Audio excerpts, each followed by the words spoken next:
I can feel it deep inside of my soul. Oh, stirring in me, spirit take control. Oh, I can feel it deep inside of my soul. Oh, stirring in me, spirit take control. Oh, we come alive in the river. Oh, we come alive in the river.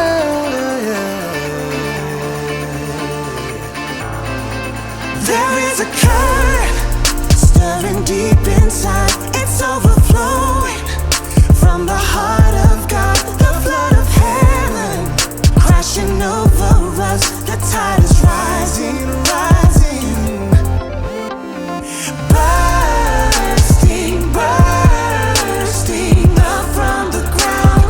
We feel it now, bursting, bursting up from the ground. We feel it now. We come alive.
Saudaraku yang terkasih dalam Tuhan, terima kasih ucapan syukur kita di pagi hari yang indah ini.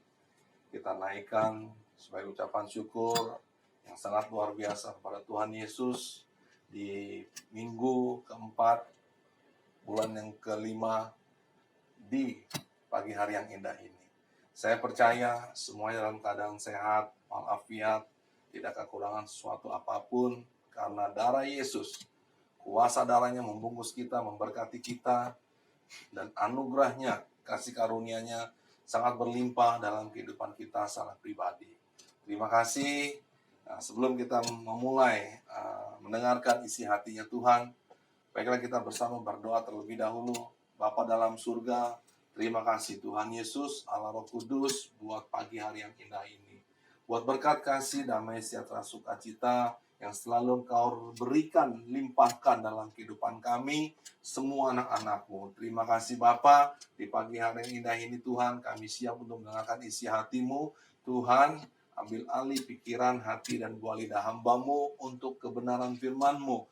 Mensiarkan Tuhan apa yang menjadi membuat kami dalam melakukan kehidupan ini ada sebuah terobosan-terobosan. Terima kasih Bapa, kiranya itu hanya daripada-Mu. Berkati seluruh anak-anak-Mu Tuhan yang mendengarkan, yang melihat online streaming ibadah ini Tuhan. Dan hamba-Mu percaya ini menjadi berkat buat kehidupan semua hamba-hamba-Mu, anak-anak-Mu. Terima kasih Bapa, hamba-Mu siap, Allah Roh Kudus, beracara dan berperkaralah dalam nama Tuhan Yesus. Segala puji, hormat, kemuliaan hanya bagi nama-Mu. Haleluya. Amin. Shalom, Bapak Ibu, saudara-saudari yang terkasih dalam Tuhan. Tidak secara kebetulan, kemarin kita kenaikan Tuhan Yesus. Kenaikan Tuhan Yesus Isa Al-Masih adalah sesuatu yang sangat berarti dalam kehidupan kita secara pribadi. Di mana Tuhan naik ke surga untuk menyediakan tempat buat kita semua dalam Yohanes 14. Di situ terucap semuanya, tertulis semuanya apa yang dikatakan oleh Tuhan Yesus. Tetapi tidak hanya sampai di situ, ibadah kenaikan Tuhan Yesus dan di minggu pagi yang indah ini berkaitan semua dengan pencurahan Roh Kudus. Nah, ini yang ingin saya berikan buat setiap anak-anak Tuhan untuk menikmati, menerima baptisan karunia Roh Kudus. Apa sih itu baptisan karunia Roh Kudus? Yaitu di mana semua murid-murid Tuhan Yesus dalam Kisah Para Rasul itu dapat mendapatkan sesuatu dalam kehidupan mereka untuk mereka melihat, memperkatakan, dan menubuatkan dengan karunia-karunia yang telah Tuhan berikan dalam kehidupan mereka. Oleh sebab itu, dalam firman Tuhan, dalam pagi hari yang indah ini, kita ambil dengan judul tema menerima karunia baptisan Roh Kudus. Kita buka Alkitab kita baca dalam Kisah Para Rasul, pasal yang pertama. Saya bacakan dari ayat yang pertama sampai ayat yang ke-8. Saya hanya ambil beberapa ayat yang penting, tetapi di sini biarlah kita baca bersama-sama terlebih dahulu supaya dapat mengerti apa yang ditulis oleh Lukas dalam Kisah Para Rasul ini. Roh Kudus dijanjikan, hai Theophilus, dalam bukuku yang pertama aku menulis tentang segala sesuatu yang dikerjakan dan diajarkan Tuhan Yesus. Sampai pada hari ia terangkat, sebelum itu ia telah memberi perintahnya oleh Roh Kudus kepada rasul-rasul yang dipilihnya. Kepada mereka ia menunjukkan dirinya setelah penderitaannya selesai. Dan dengan banyak tanda ia membuktikan bahwa ia hidup. Sebab selama 40 hari ia berulang-ulang menampakkan diri dan berbicara kepada mereka tentang kerajaan Allah. Ayat yang keempat, pada suatu hari ketika ia makan bersama-sama dengan mereka, ia melarang mereka meninggalkan Yerusalem dan menyuruh mereka tinggal di situ menantikan janji Bapa. Yang demikian katanya telah kamu dengar daripadaku. Sebab ini judul dan temanya di ayat yang kelima. Yohanes membaptis dengan air, tetapi tidak lama lagi kamu akan dibaptis dengan Roh Kudus. Maka bertanyalah mereka yang berkumpul di situ, Tuhan, maukah Engkau pada masa ini memulihkan kerajaan bagi Israel? Jawabnya, engkau tidak perlu mengetahui masa dan waktu yang ditetapkan Bapa sendiri menurut kuasanya. Tetapi kamu akan menerima kuasa kalau Roh Kudus turun ke atas kamu.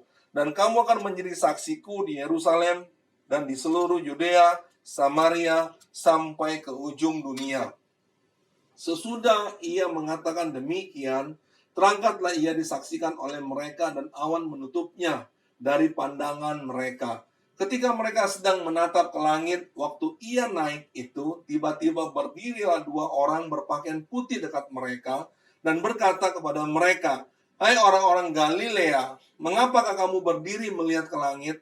Tuhan Yesus ini yang terangkat ke surga meninggalkan kamu, akan datang kembali dengan cara yang sama seperti kamu lihat dia naik ke surga." Rasul-rasul menanti-nanti ayat yang ke-12, 13, dan 14. Maka kembalilah rasul-rasul itu ke Yerusalem dari bukit yang disebut Bukit Zaitun, yang hanya seperjalanan Sabat jauhnya dari Yerusalem. Setelah mereka tiba di kota, naiklah mereka ke ruang atas di tempat mereka menumpang. Mereka itu ialah Petrus, Yohanes, Yakobus, Andreas, Filipus, dan Thomas, Bartolomeus dan Matius, Yakobus bin Alfeus dan Simon orang Zelot, dan Yudas bin Yakobus. Mereka semua bertekun dengan sehati dalam doa bersama-sama dengan beberapa perempuan serta Maria, ibu Tuhan Yesus, dan dengan saudara-saudara mereka. Amin. Saya ambil beberapa ayat di sini. Karunia baptisan Roh Kudus. Tentunya setelah Tuhan Yesus 40 hari dia berkeliling untuk menemui setiap rekan, saudara, sahabat, serta murid-murid yang terkasih untuk menampakkan diri bahwa ia hidup. Lalu di hari yang ke-50 dia naik ke surga dan terjadilah Pentakosta. Nah, bagaimana caranya kita bisa menikmati karunia baptisan Roh Kudus? Di mana di ayat yang kelima, Yohanes membaptis dengan air, tetapi kamu akan menerima baptisan Roh Kudus. Tentunya kita sangat rindu untuk menerima baptisan Roh Kudus dalam kehidupan kita, pribadi lepas pribadi. Apa sih itu baptisan Roh Kudus? Baptisan Roh Kudus adalah bagaimana kita menikmati karunia-karunia baptise yang Tuhan berikan dalam kehidupan kita secara pribadi. Dan bagaimana caranya kita bisa menikmati? Saya ambil poinnya di ayat yang keempat di sini. Pada suatu hari, ketika ia makan bersama-sama dengan mereka, ia melarang mereka meninggalkan Yerusalem. Yang pertama, Tuhan Yesus berkata kepada mereka, semua murid-murid yang ada di sana, ia melarang mereka meninggalkan Yerusalem. Jangan tinggalkan Yerusalem. Ini adalah sebuah kata perintah dan permohonan yang Tuhan Yesus berikan kepada setiap murid-muridnya saat itu. Lalu, Yerusalem adalah pusat pengharapan. Dan Tuhan, di sini Tuhan Yesus melarang mereka meninggalkan Yerusalem yang adalah pusat dari pengharapan. Karena dari Yerusalemlah tumbuh tunas Daud, keselamatan yang Tuhan berikan dalam kehidupan kita. Dari Yerusalem. Oleh sebab itu, Tuhan Yesus melarang, jangan tinggalkan Yerusalem. Jangan engkau melepaskan iman pengharapanmu. Apapun yang terjadi dalam kehidupan kita, di tengah-tengah kondisi seperti ini, untuk menerima karunia baptisan roh, kita benar-benar Tuhan mau, jangan tinggalkan Yerusalem. Jangan lepaskan iman pengharapanmu kepada Tuhan. Tetap bertekun. Di ayat yang ke-14. Mereka bersama-sama bertekun, berdoa. Tetap bertekun. Untuk menikmati iman pengharapan yang telah Tuhan berikan dalam kehidupan kita. Pribadi lepas pribadi. Makanya di sini saya mencerna secara bijaksana dengan pengertian dengan pengertian yang saya dapatkan dari Tuhan. Tuhan, Yerusalem adalah sebuah pusat pengharapan, adalah sebuah kota harapan, di mana Tuhan Yesus lahir di kota Bethlehem, Yerusalem. Tetapi di sini banyak sekali anak-anak Tuhan yang pergi meninggalkan Yerusalem. Mengapa sedemikian? Mereka melepaskan kepercayaan mereka, iman pengharapan mereka kepada Tuhan, yaitu Yerusalem tersebut, di mana Tuhan Yesus ada dan lahir di sana. Oleh sebab itu, poin yang pertama di sini Tuhan katakan kepada kita semua, janganlah engkau tinggalkan Yerusalem. Saya ambil dalam Ibrani 10 ayat yang ke-35. Firman ini sudah tidak asing lagi. Ibrani 10:35 di sini dikatakan, sebab itu janganlah kamu melepaskan kepercayaanmu. Janganlah kita melepaskan iman pengharapan kita, Yerusalem kita. Apa yang telah kita taruh, apa yang telah kita tabur selama ini, tetap kita pegang sedemikian erat. Itulah sebabnya Tuhan mau kita, benar-benar Tuhan mau kita jangan tinggalkan Yerusalem, sebab seringkali dan banyak kali anak-anak Tuhan di luar sana. Acap kali saya melihat di YouTube, di media, haleluya. Saya tidak menyebutkan satu persatu, tetapi mereka melepaskan iman percaya mereka, di mana di Yerusalem ada pusat pengharapan yang telah Tuhan berikan kepada kita, yaitu Tuhan Yesus. Oleh sebab itu di poin yang pertama, Bapak, Ibu, saudara-saudari yang terkasih dalam Tuhan, jangan lepaskan pusat pengharapan kita. Tetap pegang teguh. Lalu di sini di ayat yang ke-6, Ibrani 11. Tetapi tidak mungkin. Tetapi tanpa iman, tidak mungkin orang berkenan kepada Allah. Sebab barang siapa berpaling kepada Allah, ia harus percaya bahwa Allah itu ada. Dan bahwa Allah memberi upah kepada orang yang sungguh-sungguh mencari Dia. Jadi kepada siapapun,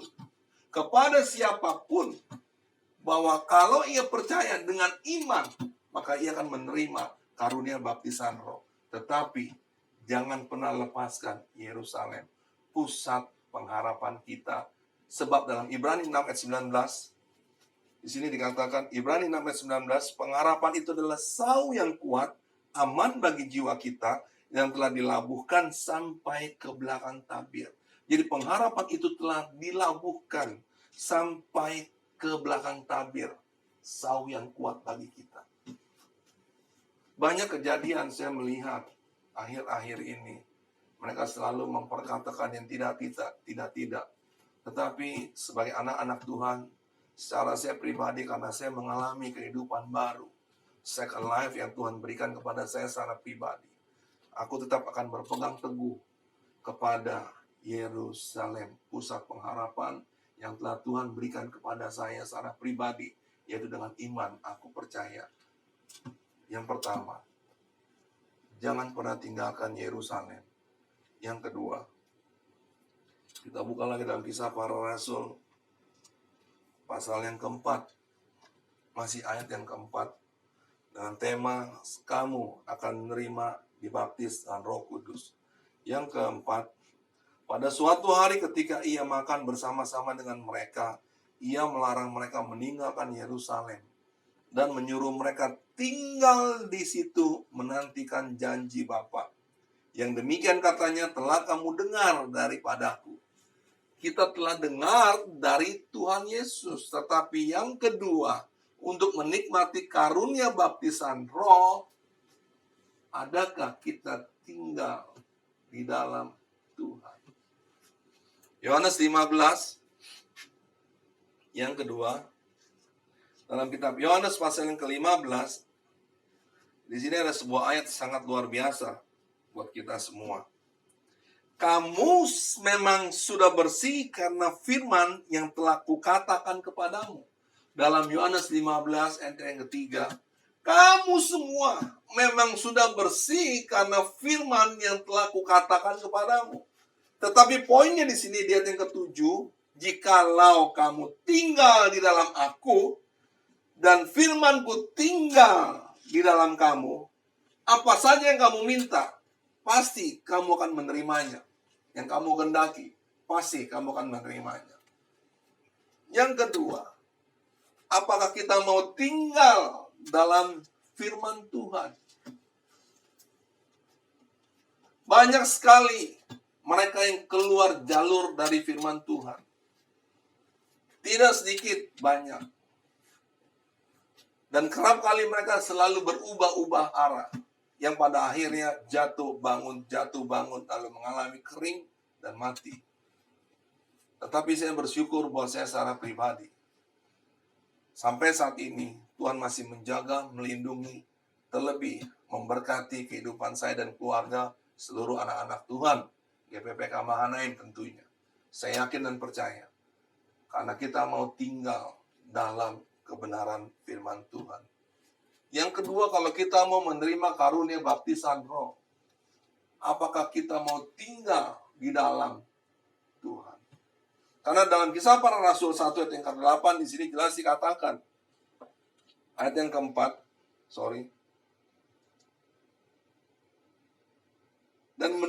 dan menyuruh mereka tinggal di situ menantikan janji Bapa. Tuhan mau kita tinggal. Tuhan mau kita benar-benar hidup dalam kebenaran firman Tuhan. Tetapi apa yang terjadi? Seringkali kita meninggalkan apa yang menjadi tuntunan dalam kehidupan kita secara pribadi, yaitu kebenaran firman Tuhan ini. Padahal kalau kita hidup dalam kebenaran firman Tuhan ini, maka firman ini akan hidup dalam kehidupan kita. Lalu setiap apapun yang kau katakan, jadilah, maka semuanya jadi. Tidak ada kata tidak. Saya yakin dan percaya karena ini firman yang berkata, bukan saya. Firman yang berkata. Kalau kita mau melihat lagi dari Yohanes pasal yang pertama, ayat pertama 1, 2, 3 sampai ayat yang ke-14, lalu di sana kembali kepada kitab Kejadian, maka Tuhan berfirman, jadilah. Semuanya jadi. Jadi enggak bisa tidak. Semuanya ya dan amin. Tetapi apakah kita mau tinggal dalam Tuhan? Ini menjadi tolak ukur dalam kehidupan kita. Seberapa erat engkau melekat kepada Tuhan. Bukan hanya kenal. Bukan hanya tahu. Tetapi seberapa intim dan erat engkau melakukan sebuah hubungan dengan Tuhan. Itu yang Tuhan mau dalam kehidupan kita. Maka karunia Roh Kudus benar-benar akan kita alami. Dan tercurah, dan kita menerima baptisan Roh Kudus. Enggak bisa tidak, itu pasti.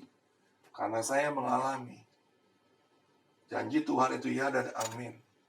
Dan saya merasakan menikmati semuanya itu. Tetapi seberapa besar engkau mau tinggal dalam firman-Ku. Itu yang Tuhan katakan. Kalau kita mau tinggal dalam kebenaran firman Tuhan, maka firman ini akan hidup dalam kehidupan kita secara pribadi. Itu pasti. Dan setiap apapun yang kau katakan, jadilah, maka semuanya jadi. Dan menurut kehendak Tuhan serta waktunya Tuhan. Tetapi percayalah, jadilah, semuanya jadi. Tidak ada yang mustahil buat Tuhan. Ada amin. Itu poin yang kedua.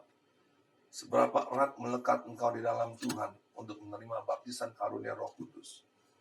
Karena tanpa engkau melekat kepada Tuhan, engkau nggak akan bisa.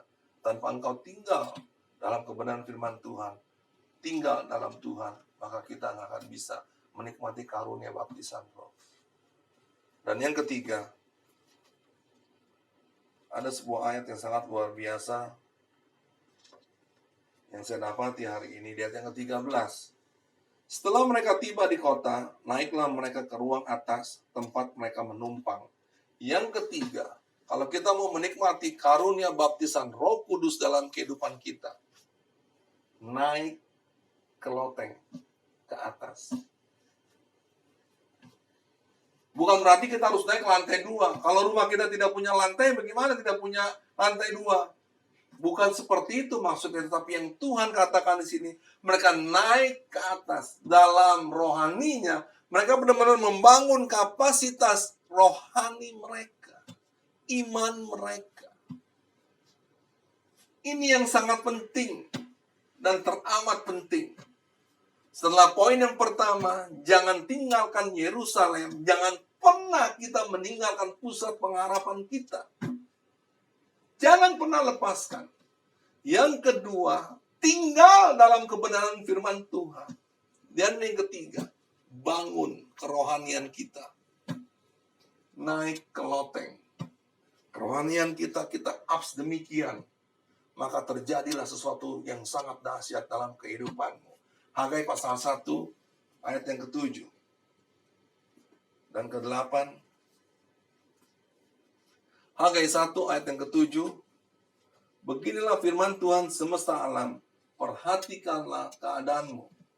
Beginilah firman Tuhan semesta alam, perhatikanlah keadaanmu. Yang ke-8. Jadi, naiklah ke gunung, bawalah kayu, bangunlah rumah itu, maka aku akan berkenan kepadanya, dan aku akan menyatakan kemuliaanku di situ. Firman Tuhan. Naik ke loteng. Tuhan mau kita meng-up rohani iman, rohani kita. Roh kita up. Dengan kita membawa kayu. Naik ke gunung. Lalu membangun rumah Tuhan di sana. Membangun kapasitas iman rohani kita. Mulai dengan pujian, penyembahan. Walaupun kita mungkin suara kita agak serau. Agak fals. Apakah Tuhan tertawa? Tidak. Dia melihat hati, bukan melihat suaramu. Dia melihat hati, bukan melihat pikiranmu. Saat engkau menyanyi, menyembah Tuhan, walaupun dengan suara yang sangat kecil sekalipun dan serak sekalipun, dia tetap bisa mendengar. Mulai dengan menyembah Tuhan, maka semakin lama kau akan menikmati karunia. Lalu kan mengalami namanya baptisan roh. Tetapi di sini poinnya, setelah engkau tinggal dalam kebenaran firman Tuhan, tinggal di dalam aku. Itu yang Tuhan Yesus katakan dalam Yohanes 15 ayat yang ke-7. Maukah engkau membangun, naik ke atas, naik ke gunung, membangun kapasitas iman rohanimu, agar supaya benar-benar kita menikmati baptisan roh. Ini yang harus kita alami sebagai anak-anak Tuhan. Tidak sedikit di antara mereka yang gugur imannya. Karena mereka tidak hanya sebatas kenal. Alkitab ini hanya dibawa pada saat mereka ke gereja. Setelah pulang dari gereja, mereka taruh di rak buku, di lemari. Dia tidak mau sama sekali tinggal dalam Alkitab ini. Hatinya dan hatinya Tuhan. Hasyak satu. Tetapi Tuhan mau sebetulnya kita tinggal dalam kebenaran firman Tuhan. Dan jangan pernah lepaskan pusat pengharapan iman kita. Pusat pengharapan kita, Yerusalem. Jangan pernah kita tinggalkan.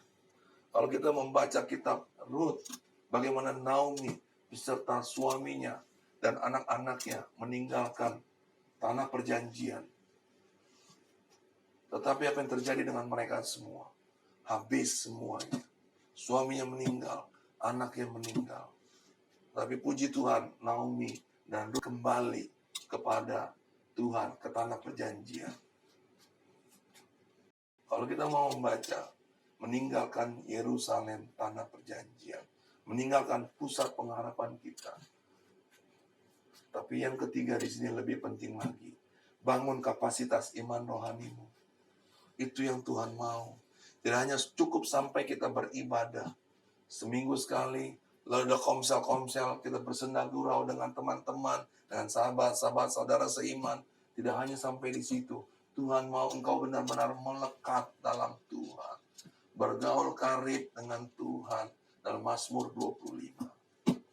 Itu yang Tuhan mau. Dalam Mazmur 91, apabila hatinya melekat, aku mengenal dia. Itu yang Tuhan katakan. Tetapi kita harus benar-benar tinggal dalam kebenaran firman Tuhan. Sebab tanpa kebenaran firman Tuhan, semuanya akan sia-sia. Dalam Pengkhotbah pasal yang pertama, seperti orang menjaring angin. Hidupnya menjaring angin. Siapa yang dapat menjaring angin? Tidak ada kepastian dalam sebuah kehidupan. Maka semuanya sia-sia. Tapi beda dengan kita anak-anak Tuhan. Yang telah dipilih. Bukan hanya yang terpanggil. Tapi telah terpilih di dalam kasih karunia Tuhan. Yang pertama, saya ulangi sekali lagi. Jangan pernah tinggalkan Yerusalem. Dan yang kedua, jangan lepaskan pengharapanmu tentunya. Dan yang kedua, tinggal dalam kebenaran firman Tuhan. Yang ketiga, upgrade rohanimu. Bawalah kayu, naiklah ke gunung, dan bangun rumah Tuhan dalam hidupmu. Dengan membaca mendengar firman-Mu, dengan membaca dan mendengar firman Tuhan, mulai dengan memuji, menyembah Tuhan. Mulai dengan berdoa. Jangan hanya doa permohonan, permintaan. Tuhan tahu memberi yang terbaik kepada kita. Tuhan tahu, semuanya Dia tahu. Tetapi baiklah kita mengucap syukur dalam doa permohonan kita. Terima kasih Tuhan buat setiap apapun yang telah Engkau berikan kepada kita. Maka kita akan menerima yang namanya karunia baptisan Roh Kudus. Semakin lama saat engkau memuji Tuhan, semakin lama saat engkau menyembah Tuhan, maka tanpa terasa engkau akan dibawa. Rohmu dan rohnya Tuhan ehad, asyik satu. Maka dengan sedemikian, engkau akan menikmati yang namanya kuasa baptisan Roh Kudus. Percayalah, saya pernah mengalami dan selalu mengalami hal sedemikian. Dan tanpa terasa, Tuhan pun akan membawa engkau semuanya mengalami hal sedemikian. Saudaraku yang terkasih, firman Tuhan tidak saya panjangkan, tetapi saya yakin dan percaya firman Tuhan ini akan tertabur dalam hati kita, bertumbuh, mengakar kuat, berbuah dalam karakter dan integritas Kristus. Dan akhir dari kata semuanya ini, tetaplah percaya bahwa Tuhan menjaga, melindungi, serta memberkati kita semua. Tengah-tengah keadaan COVID-19 yang belum ada kepastian tentang vaksin dan obat, tetapi saya yakin dan percaya semuanya akan kembali pulih dan normal. Tuhan tidak akan pernah membiarkan anak-anaknya terlunta-lunta, apalagi meminta-minta. Burung di udara Tuhan pelihara pada kita sebagai anak-anak Tuhan. Yang sakit pasti disembuhkan. Yang menderita pasti Tuhan berikan kesukaan. Yang terikat pasti Tuhan lepaskan dari semua keterikatan yang ada. Dan yang susah Tuhan akan membuat dia bergirang ria. Percayalah, sebab di dalam Tuhan semuanya mungkin dan tidak ada yang mustahil.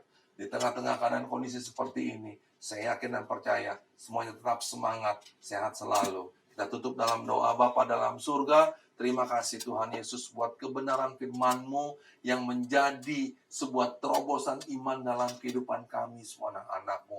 Oleh sebab itu Tuhan, kami mau Tuhan untuk tetap tinggal diam, duduk tenang dalam hadirat-Mu, untuk tinggal di Yerusalem di mana ada pusat pengharapan iman yang telah Engkau berikan buat kami, yaitu Tuhan Yesus itu sendiri. Dan yang kedua Tuhan, kami mau tinggal dalam kebenaran firman-Mu Tuhan. Oleh sebab itu, biarkan hati kami dan hati-Mu melekat Tuhan. Ekhad Asyak satu. Sehingga Tuhan, pada saat kami membangun kapasitas rohani kami, membawa kayu, naik ke gunung dan membangun rumah-Mu di sana Tuhan, maka aku percaya kemuliaan-Mu Engkau nyatakan dalam kehidupan kami semua anak-anak-Mu.